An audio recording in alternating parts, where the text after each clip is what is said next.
മന്ത്രി വീണ ജോർജിനും പത്തനംതിട്ട ജില്ലയിലെ അടൂരിൽ ഡിവൈഎഫ്ഐ സഖാക്കൾ പിന്തുണ അർപ്പിച്ചുള്ള മാർച്ച് സംഘടിപ്പിച്ചു. കഴിഞ്ഞ ദിവസം ജില്ലയിൽ ഇനി മന്ത്രിയെ കാലുകുത്താൻ അനുവദിക്കില്ല എന്ന് പ്രഖ്യാപിച്ചവർക്ക് മുന്നിലാണ് യൂത്ത് വ്യാജന്റെ സംഘടനയെ വെല്ലുവിളിച്ചുകൊണ്ട് അടൂർ നഗരത്തിൽ തന്നെ ഡിവൈഎഫ്ഐയുടെ ചങ്കുറപ്പുള്ള ചെറുപ്പങ്ങൾ നേരിട്ടിറങ്ങി അങ്ങ് നിന്നു. മഷിയിട്ട് നോക്കിയിട്ട് ആ വഴി ഒന്നിനെയും കാണാനില്ലായിരുന്നു.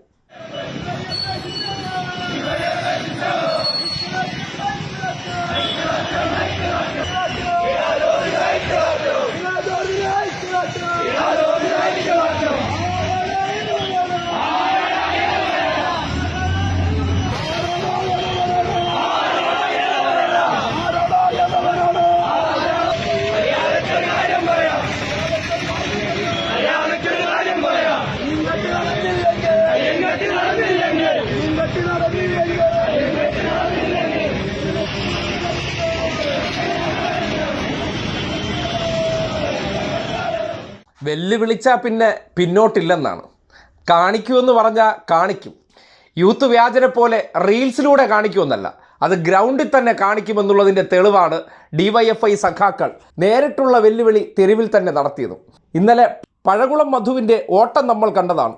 വീണ ജോർജിനെ കാലുകുത്താൻ അനുവദിക്കില്ല എന്ന് പറഞ്ഞിട്ട് കാലുപോലും കുത്താതെ മതിലിയാടി ഓടിക്കളഞ്ഞ ആ ദൃശ്യം പുറത്തു വന്ന സ്ഥലത്ത് തന്നെ ശക്തമായിട്ടുള്ള ഡിവൈഎഫ്ഐയുടെ താക്കീത് എന്നുള്ള നിലയ്ക്കാണ് ഐക്യദാർഢ്യ റാലി കടന്നുപോയത്. ഉശിരൻ മുദ്രാവാക്യവുമായിട്ടും സഖാക്കന്മാർ തെരുവിലോട്ട് ഇറങ്ങിക്കഴിഞ്ഞപ്പോൾ പിന്നെ അവിടെ യൂത്തനെയോ മൂത്തനെയോ ആ വഴിയിലെങ്ങും കാണാനില്ലായിരുന്നു.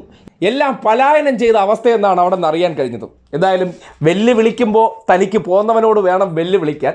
4-5 ക്യാമറകൾക്ക് മുന്നിൽ പട്ടി ഷോ നടത്തുന്നതല്ല രാഷ്ട്രീയ പ്രവർത്തനമെന്നും അതിലൂടെ 4 ഡയലോഗ് അടിച്ച് നേതാവാകാൻ വേണ്ടി നടക്കുന്നവർക്ക് മുന്നിൽ ചാനൽ ക്യാമറകളെയൊന്നും വിളിച്ചിട്ടൊന്നുമല്ല അവർ നടത്തിയത്. പക്ഷേ നാട്ടുകാർ പകർത്തിയ ദൃശ്യങ്ങൾ ഇതുപോലെ പുറത്തേക്ക് വന്നു. ആ ദൃശ്യങ്ങൾ പുറത്തേക്ക് വരുമ്പോൾ എന്താണ് 9 വർഷമായി ഭരണത്തിലിരിക്കുന്നത് കൊണ്ട് കുറച്ച് സൗമ്യത പാലിക്കുന്ന സഖാക്കൾ ഒന്ന് ഉണർന്നു കഴിഞ്ഞാലുള്ള ഇഫക്റ്റ് എന്തെന്ന് ആ ദൃശ്യം തന്നെ കൃത്യമായി വെളിവാക്കുന്നുണ്ട്.